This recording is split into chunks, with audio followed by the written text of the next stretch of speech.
찬송가 446장으로 찬송하겠습니다. 446장 찬송입니다.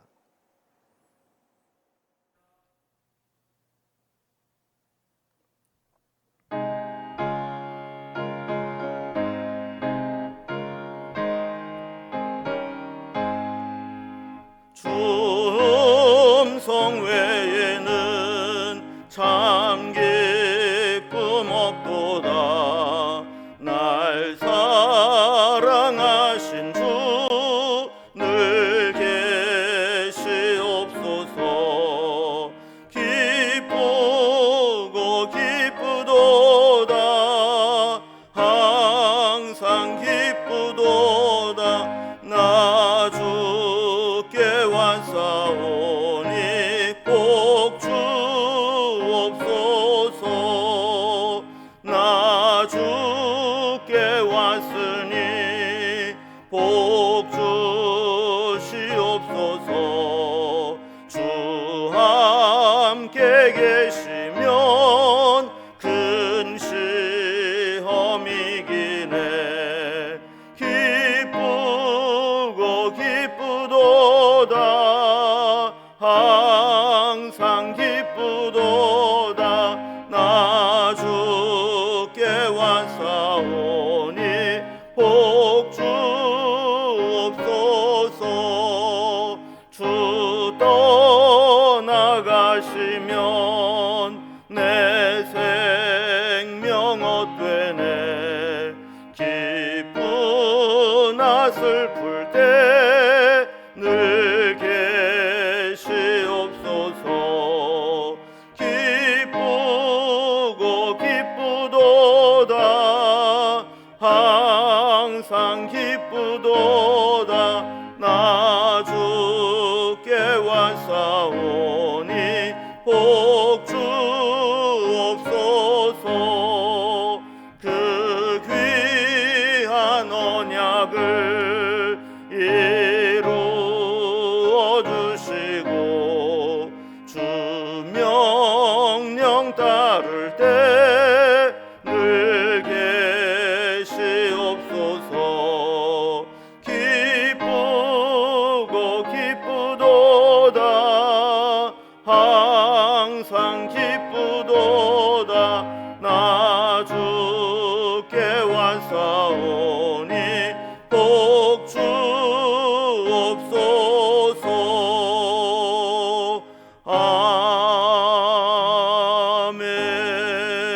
아멘.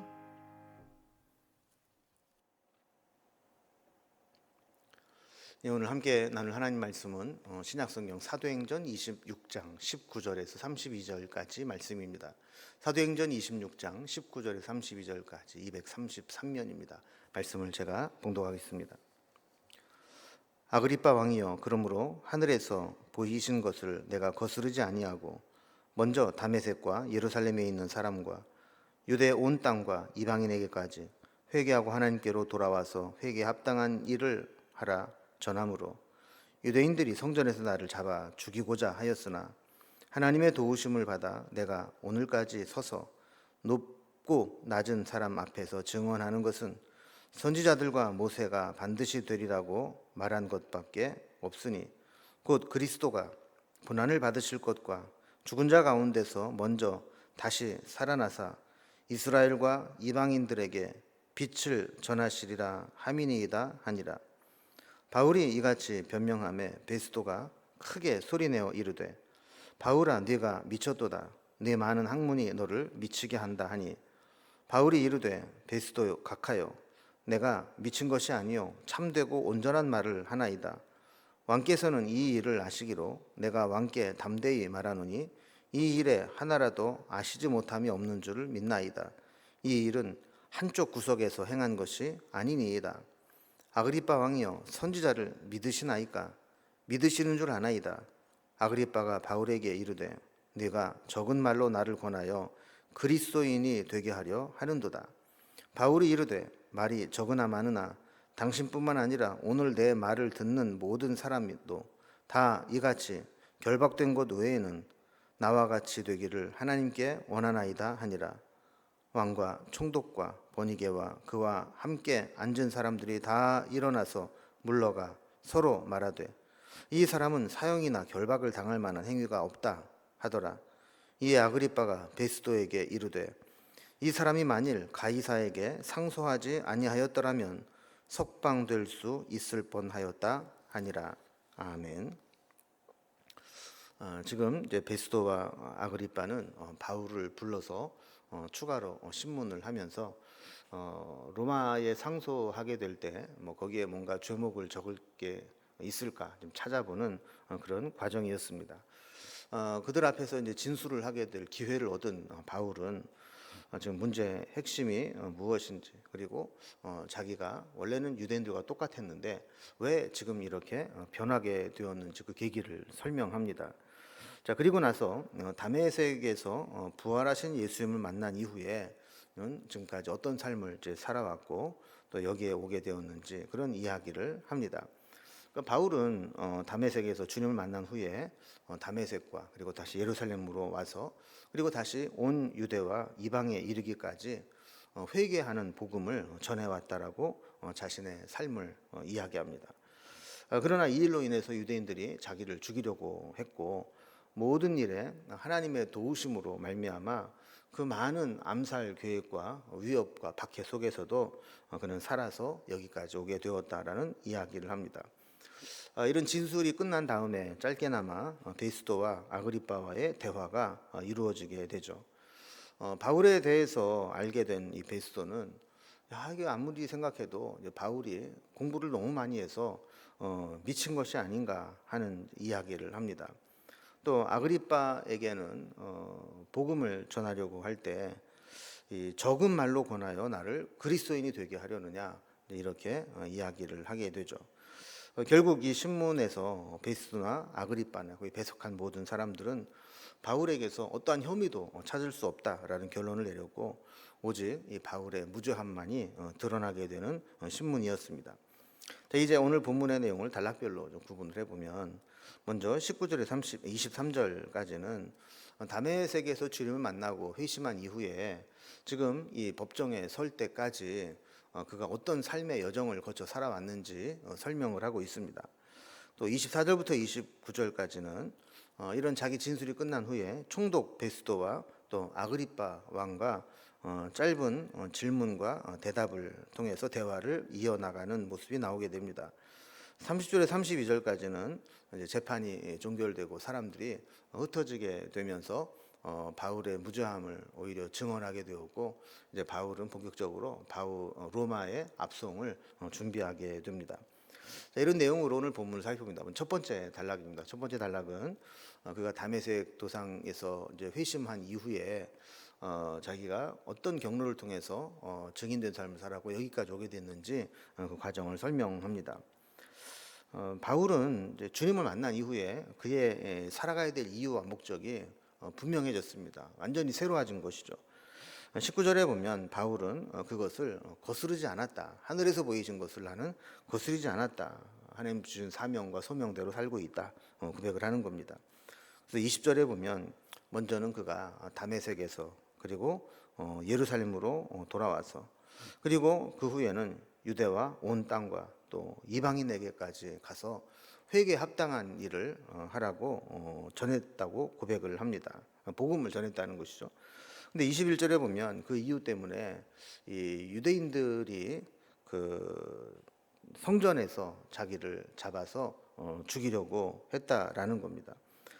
22절에 보면 바울은 그 과정에서도 하나님의 도움을 받아서 잡혀 죽지 않고 이렇게 살아서 오늘 이렇게 높은 사람들 앞에서 또 낮은 사람들 앞에서 나를 변론하고 예수님을 증언할 수 있는 기회가 되었는데 내가 전하는 것은 선지자들과 모세가 반드시 될 것이다라고 예언한 말씀 그것이 성취되었다고 말한 것밖에는 없다라는 겁니다.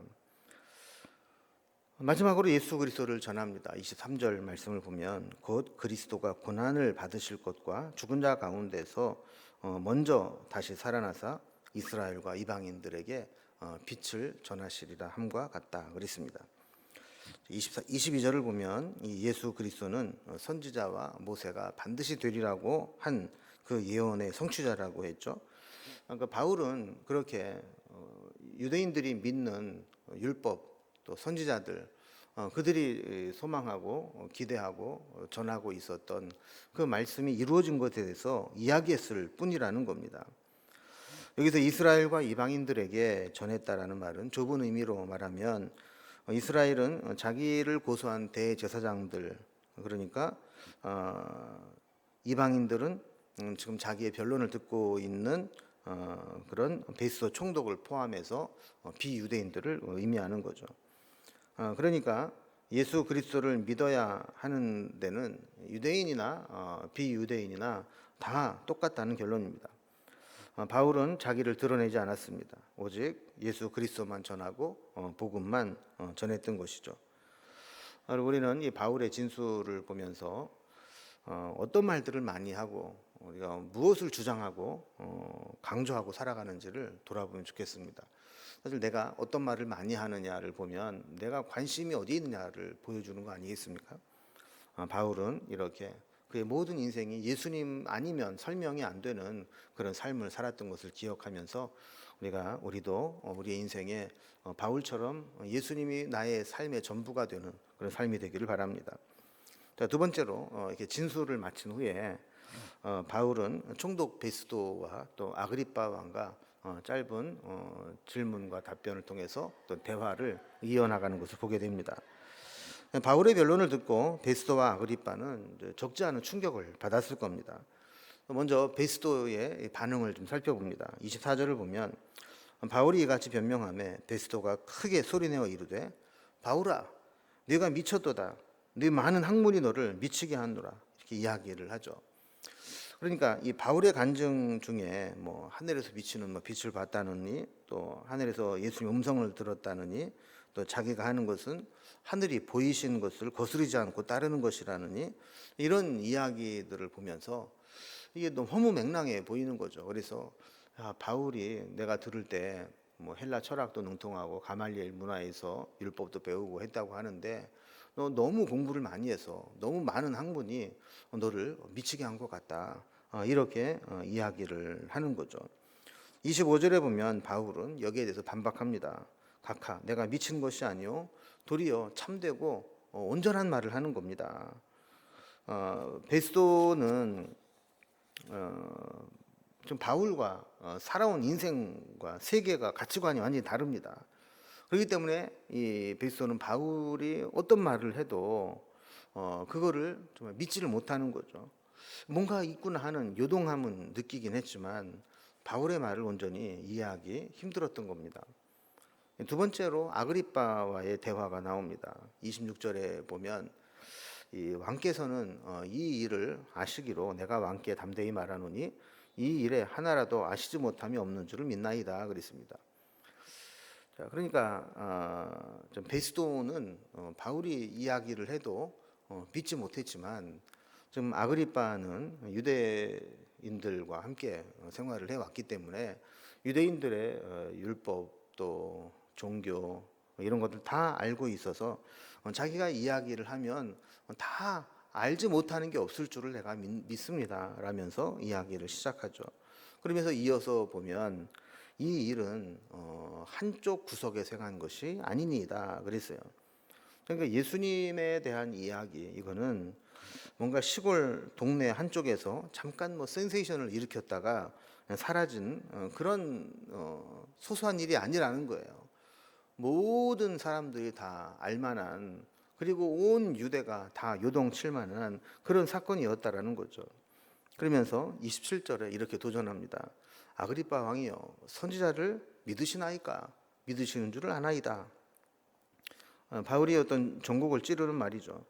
유대인인 아그리빠가 만약 선지자를 나는 안 믿는다 이렇게 하면 이 조상들로부터 믿어온 신앙적 유산을 배반하고 유대인으로서의 전통 신앙을 부인하는 것이 되고 만약에 나 선지자를 믿는다 그렇게 한다면 구약의 선지자들이 예언한 그 메시아가 예수 그리스도로 성취됐는데 그렇다면 예수님을 믿고 영접해야 될 거 아니냐 이런 이제 이야기를 하는 거죠.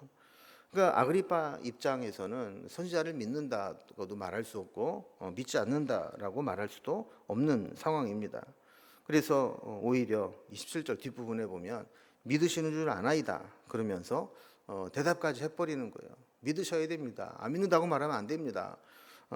이 말을 듣고 아그리파는 몹시 흔들렸던 것들을 그 다음 말을 보면 알게 됩니다.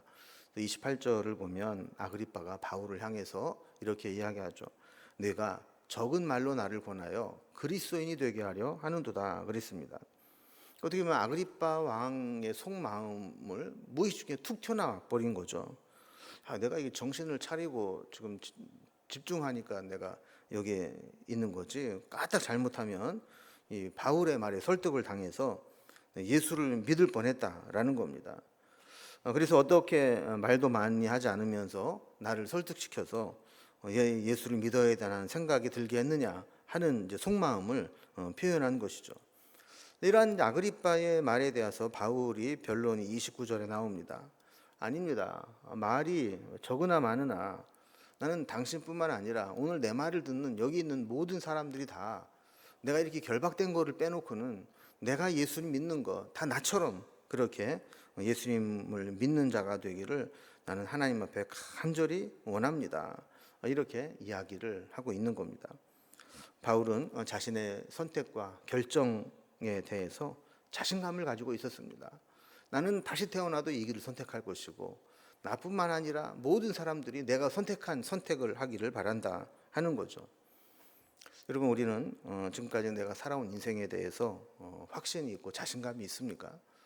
정말 자신의 살아온 인생에 대해서 난 잘못 살지 않았어, 나는 올바르게 살았어, 나처럼만 살면 좋겠어, 이런 마음을 가지고 산다면 정말 그 사람은 행복한 사람이고 성공한 인생을 살 겁니다. 대부분의 사람들은 자신의 살아온 인생에 대해서 후회하고 돌이킬 수만 있다면 이렇게 했으면 좋겠다라는 마음을 가지고 살아갈 겁니다. 그러나 바울은 그렇지 않았습니다. 지금 내가 죽는다 할지라도 나와 같은 삶을 살아가기를 원한다라고 확신 있게 이야기하는 것을 보면서 우리도 남은 생에 그렇게 후회하지 않고 확신 있는 인생을 살아가면 좋겠습니다. 또 마지막 세 번째로 이제 재판이 이제 종료되게 됩니다. 그러면서 이제 바울의 무죄함이 드러나고 또 로마로 압송을 해 나가게 될 준비를 하게 되죠. 30절 말씀 보면 왕과 총독과 번이게가 그 함께 앉은 사람들이 다 일어났다 그랬습니다. 그러니까 이제 이 청문회가 다 끝났다는 거예요. 신문 과정이 다 끝나고 더 이상 들을 만한 것도 없고 책 잡을 것을 발견할 수 없어서 이제 신문이 끝난 겁니다. 31절에 보면 공식적인 청문회가 다 끝나고 저들이 돌아가면서 자기네들끼리 했던 말들이 기록이 되어 있습니다. 뭐라고 그들이 이야기를 하냐면 이 사람은 사형이나 결박을 당할 만한 행위가 없다. 다시 말하면 죄가 없다는 거죠. 무죄하다라는 겁니다.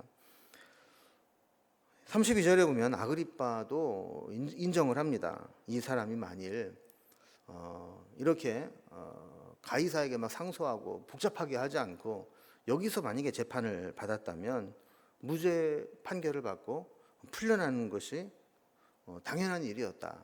이런 이야기를 한 겁니다.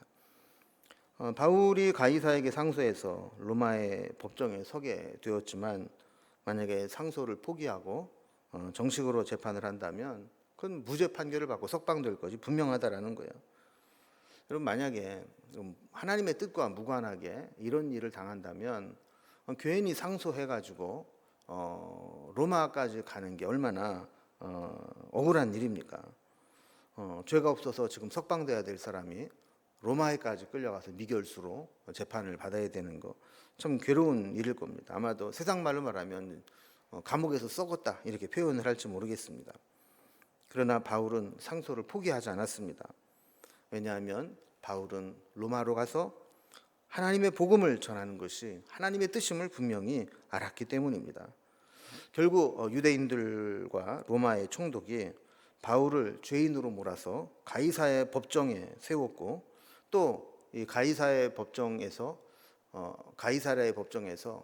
로마의 가이사에게 상소함으로 인해서 로마까지 가게 되는데 결국 이것은 사람이 고발해서 된 것이 아니고 하나님께서 바울에게 주신 사명을 이루도록 인도하시는 것을 보게 됩니다.